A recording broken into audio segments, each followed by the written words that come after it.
नमस्कार, प्रभात टीवी में आप सबका स्वागत है। मैं हूं रमेश भगत। शासकीय उपार्जन केंद्रों में खुले में पड़े धान को अचानक हुई बारिश से बचाने में अधिकारियों के छूटे पसीने, लाखों टन धान भीग कर हुआ खराब। प्रदेश में मंगलवार को हुई बारिश और बर्फ गिरने से खुले में पड़े धान भीगकर खराब हो गए। सुरक्षा के किसी तरह के उपाय नहीं होने से हर वर्ष धान बारिश और धूप में खराब हो जाते हैं। उसके बाद भी सरकार धान को सुरक्षित बचाने कोई भी ठोस उपाय करने में इतने वर्षों में नाकाम साबित हो रही, जबकि सरकार को धान को किसी भी प्रकार की प्राकृतिक आपदा से बचाने समुचित व्यवस्था करनी चाहिए। लेकिन सरकार है कि शासकीय उपार्जन केंद्रों में खुले में पड़े धान की सुरक्षा को लेकर कभी भी गंभीर दिखाई नहीं दी। वहीं अधिकारियों का कहना है कि मंगलवार को हुई तेज बारिश से पहले ही धान को तिरपाल से ढक दिया गया था, लेकिन उपार्जन केंद्रों का जब प्रभात टीवी ने अवलोकन किया तो ज़मीनी हकीकत कुछ और थी।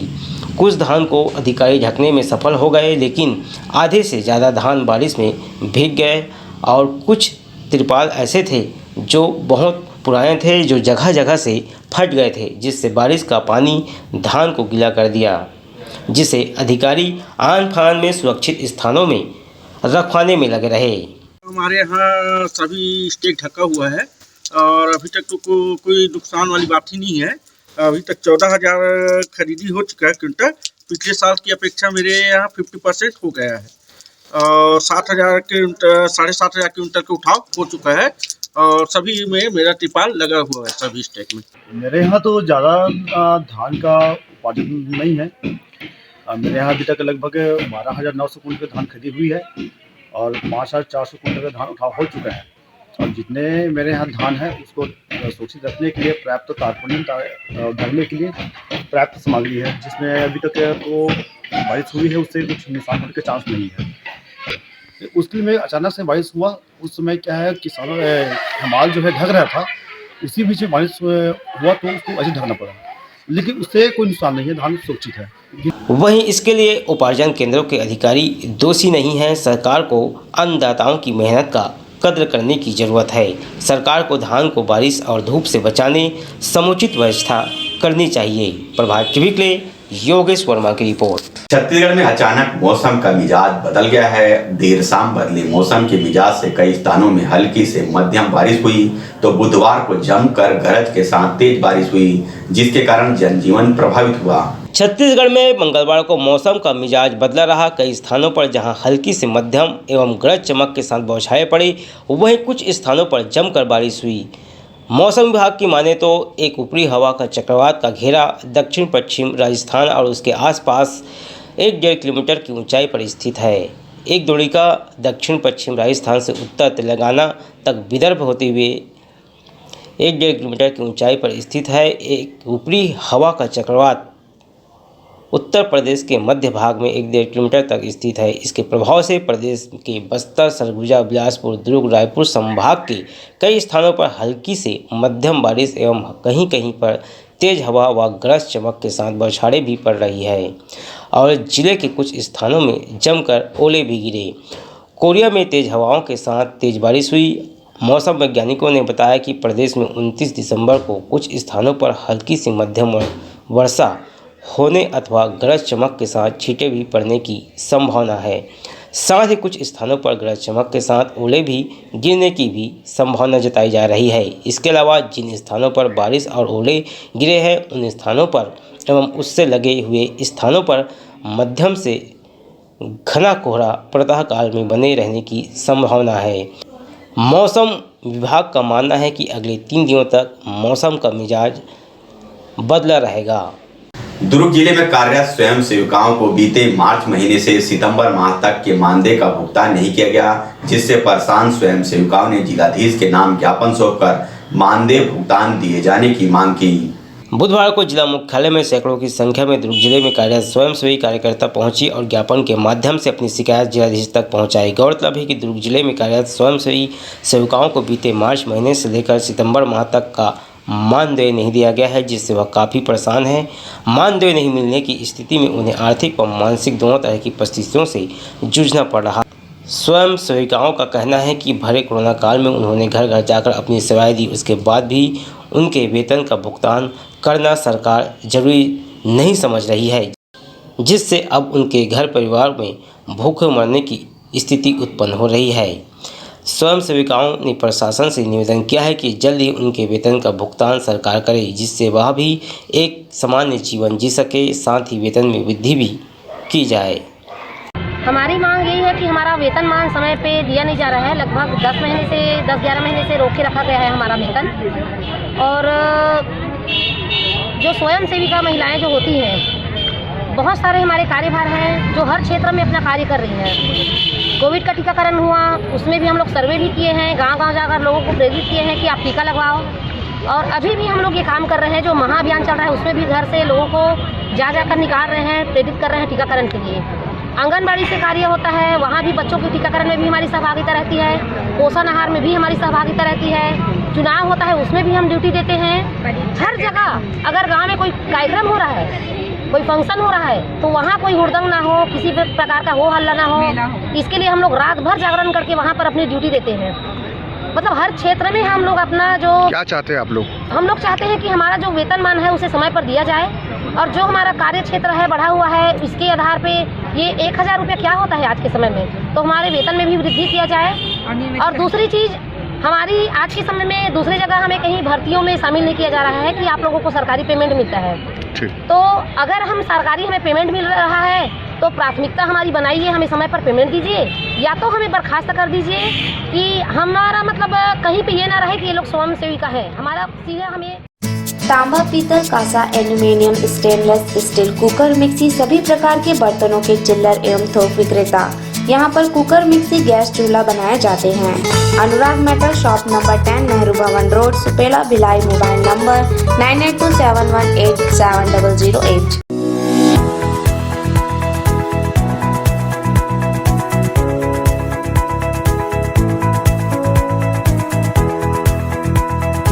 शराब की वजह से शहर में बढ़ रहे अपराध को लेकर भारतीय जनता युवा मोर्चा के अध्यक्ष नितेश साहू के नेतृत्व में आबकारी विभाग का घेराव किया गया। भारतीय जनता युवा मोर्चा जिला दुर्ग के द्वारा मंगलवार को भूपेश सरकार की गलत नीतियों के चलते शहर भर में खुले शराब दुकान व आबकारी विभाग के संरक्षण में चल रहे अवैध आहता दुकानों की वजह से बढ़ रहे अपराध के विरोध में प्रदर्शन किया गया, जिसमें बड़ी संख्या में भाजयुमों ने हिस्सा लिया और रैली के माध्यम से शहर का भ्रमण करते हुए जिला मुख्यालय पहुँचे। भाजयुमों अपने मंसूबे में कामयाब होते उससे पहले ही पुलिस प्रशासन ने प्रदर्शनकारियों को मुख्य गेट पर ही रोक दिया। जोश और आक्रोश से भरे युवाओं ने जिला मुख्यालय के मुख्य गेट पर ही आबकारी अधिकारी नोहर सिंह ठाकुर को ज्ञापन सौंपा और प्रदेश सरकार को आड़े हाथ लेते हुए जमकर कोसा। भाजयुमों का कहना था कि प्रदेश की भूपेश सरकार शराब कारोबारियों को संरक्षण दे रही है, जिसके चलते शराब दुकानें बेखौफ शहर के बीचों बीच संचालित हो रही है और उन्हें सरकार और आबकारी अधिकारियों का पूरा संरक्षण मिल रहा है। यदि शराब दुकानों को शहर से दूर स्थापित नहीं किया गया तो आगामी दिनों में भाजयुमों के द्वारा उग्र प्रदर्शन किया जाएगा, जिसकी जिम्मेदारी प्रशासन की होगी और राज्य सरकार की भी होगी। सरकार ने चुनाव पूर्व शराबबंदी का वादा करके मतदाताओं को बहला फुसलाकर जो शासन सत्ता में काबिज हुए हैं, आज शराबबंदी की तो बात दूर, जो शराब की दुकानें शहर से बाहर चली गई है उनको पुनः शहर के अंदर स्थापित कर दिया गया है और उसमें अवैध हाथों का संचालन किया जा रहा है, जो कांग्रेस के कार्यकर्ताओं द्वारा चलाया जा रहा है और आबकारी विभाग उनको संरक्षण प्रदान कर रही है, जिसका विरोध करते हुए इन शराब दुकानों को शहर से हटाने के लिए और उनमें चल रहे अवैध अहाते को तत्काल प्रभाव से बंद करने की मांग को लेकर आज भारतीय जनता युवा मोर्चा दुर्ग जिला आबकारी कार्यालय का घेराव करने आई है। जैसे आपने बताया कि कांग्रेसी लोग चला रहे हैं, तो क्या भाजपा वाले चलाएंगे तो उसका विरोध रहेगा? नहीं, कोई भी चलाए। अगर शराब दुकानें जो शहर से बाहर चली गई हैं उनको बंद किया जाए। अगर आप अहाता चला रहे हैं तो नियम विरुद्ध चला रहे हैं। अहाता का किसी प्रकार का कोई टेंडर नहीं हुआ है, ना कि इसके लिए कोई किसी प्रकार की किसी को नियुक्ति की गई है और आबकारी विभाग का पूर्ण संरक्षण प्राप्त है उनको और बड़े बड़े अधिकारी से लेकर सभी उसमें पैसा ले रहे हैं। फिलहाल शराब दुकान को हटाने प्रदेश सरकार क्या फैसला करती है ये तो आने वाला समय ही बताएगा, लेकिन भाजयुमों ने अपने तरीके से प्रदर्शन का चेतावनी दे दी है। दुर्ग से प्रभात टीवी के लिए वीना दुबे की रिपोर्ट। बागबहरा महासमुंद में आयोजित महिला ऑल इंडिया कबड्डी प्रतियोगिता में राजनांदगांव की महिला टीम ने विजेता का खिताब जीतकर शहर का नाम रोशन किया। राजनांदगांव को ऐसे ही संस्कार धानी और खेल धानी नहीं बोला जाता। यहाँ की मिट्टी और लोगों में संस्कार और किसी भी खेल के प्रति समर्पण को देखकर यह नाम दिया गया है। जब भी यहाँ के लोगों को साबित करने की जरूरत पड़ी, लोगों ने इस नाम के अनुरूप काम करके साबित भी किया। राजनांदगांव की महिला कबड्डी खिलाड़ियों ने भी खेल धानी के सम्मान को कम नहीं होने दिया।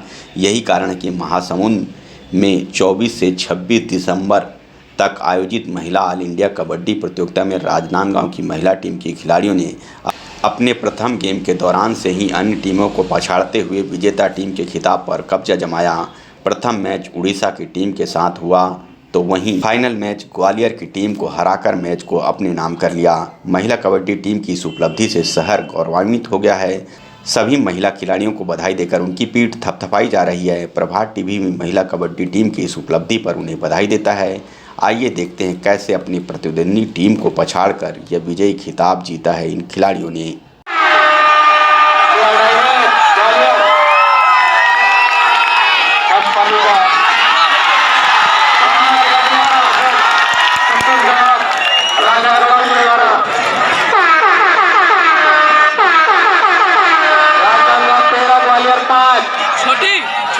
राजनांदगांव में पर अपनी पकड़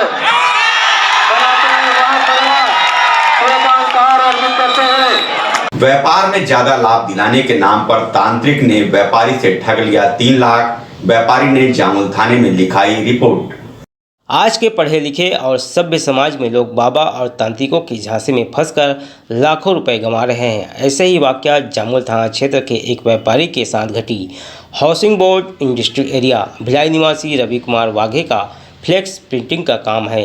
रवि कुमार का पावर हाउस में फ्लेक्स प्रिंटिंग का दुकान भी है, जिसे तांत्रिक ने व्यापार में अधिक मुनाफा कराने का झांसा दिया और व्यापारी रवि उसके झांसे में आकर अपनी दुकान में तंत्र मंत्र कराने राजी हो गया। तांत्रिक से व्यापारी रवि के साथ मुलाकात बालूद निवासी गंगेश ने रवि को बताया कि नेमू मांडले नाम का एक व्यक्ति है जिसे तंत्र मंत्र में महारत हासिल है। नेमू तांत्रिक ऐसा पूजा पाठ करता है जिससे व्यापार में कई गुना वृद्धि होती है। जिसके बाद रवि ने तांत्रिक से मुलाकात की, जिसके बाद तांत्रिक ने उससे 3 लाख रुपए ठग लिए। वहीं पूजा पाठ खत्म होने के उपरांत तांत्रिक दोबारा 3 लाख रुपए की मांग की, जिस पर रवि ने पैसा नहीं होने की बात, जिस पर तांत्रिक नेमू ने उसके व्यापार को पूरी तरह से खत्म करने की धमकी दी। जिसके बाद रवि ने जामुल थाने में तांत्रिक के खिलाफ रिपोर्ट दर्ज कराई। ये मामला जामुल थाने का है और इसमें हमारे द्वारा अपराध क्रमांक 588/21 के तहत 420-384 का अपराध पंजीबद्ध किया गया है। इसमें प्रार्थी रवि कुमार वाघे को एक अज्ञात व्यक्ति जिसमें उसका नाम इन्होंने नेमू मांडले बताया है, जो झलक महासमुंद का निवासी है, जो पूजा पाठ के द्वारा इनके पैसे को बढ़ाने का इनको झांसा देते हुए इनके साथ 420 ठगी का प्रयास किया गया है।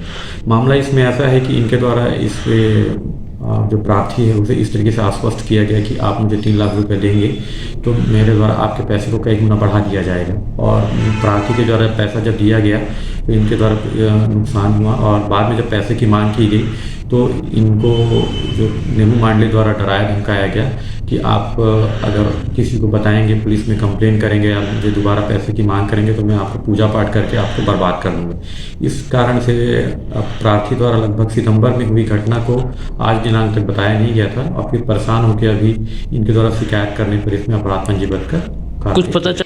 फिलहाल जामुल पुलिस आरोपी तांत्रिक की तलाश कर रही है। वहीं आज के इस वैज्ञानिक युग में लोग तंत्र मंत्र के चक्कर में फंसकर ढोंगी बाबाओं के ऊपर लाखों लुटा रहे हैं। ऐसे पाखंडी बाबाओं से हमें बचने की ज़रूरत है। प्रभात टीवी के लिए योगेश वर्मा की रिपोर्ट।